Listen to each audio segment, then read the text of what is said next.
Always remember, safety first. Today we're going to cut some corners on this. Me and Ashley got into a conversation the other night on one of her shows about where the incident took place and why we believe it was closer to land than what he says it was, and about cutting corners and channels and why we do that out here. Out here in the anchorage, this is just like a parking lot for all of us. So the rules of the road and all that are you drive wherever you want, try to be courteous to your neighbor. But then there's channels and there's markers for the big boats.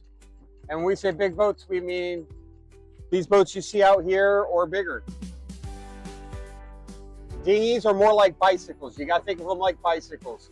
If we're comparing this to land, those are cars. The big ships are trucks. But the channels are made for the cars and the trucks. But bicycles can go in the bike lane, and we're about to show you the bike lane.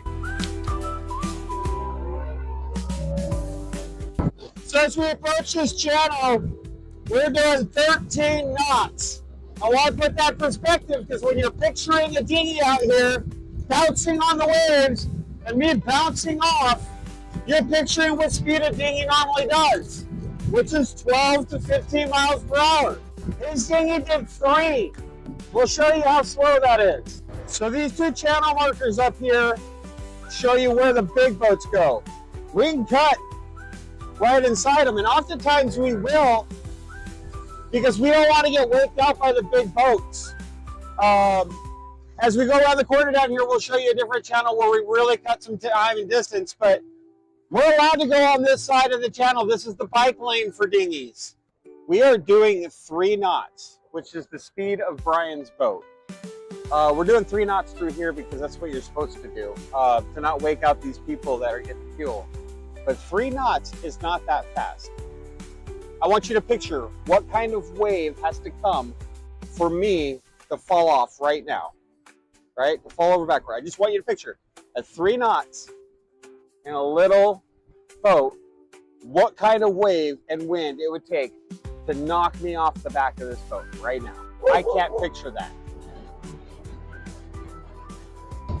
So as you can see, we're entering a channel that goes north to south here. There's the red and green marker.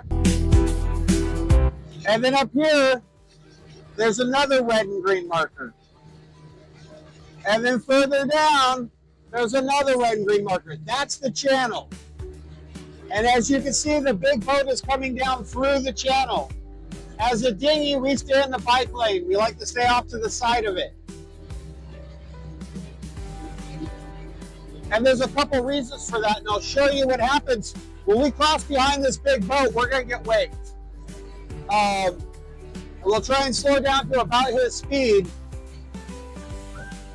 But getting hit by big boat wakes is almost worse than being hit by wind and waves out here. It's the unpredictable factor.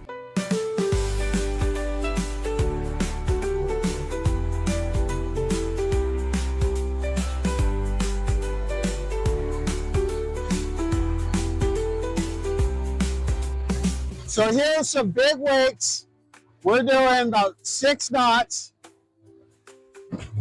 And you can see how it bounces us, but you can anticipate it. Now Josh is gonna have some fun. Our dreams set sail today, left the noise of yesterday, said goodbyes and walked away, chasing sun we couldn't stay. So just like leaving the Abaco Inn, we can see these channel markers go out and around the whole anchorage, okay? And his story is that he came to the end of the channel markers and made a T, but that's not what we do in dinghies. What we do in dinghies is, I want to go that way. That's where his boat is. So I go that way. The islands call us to flee, the sailing life is our destiny.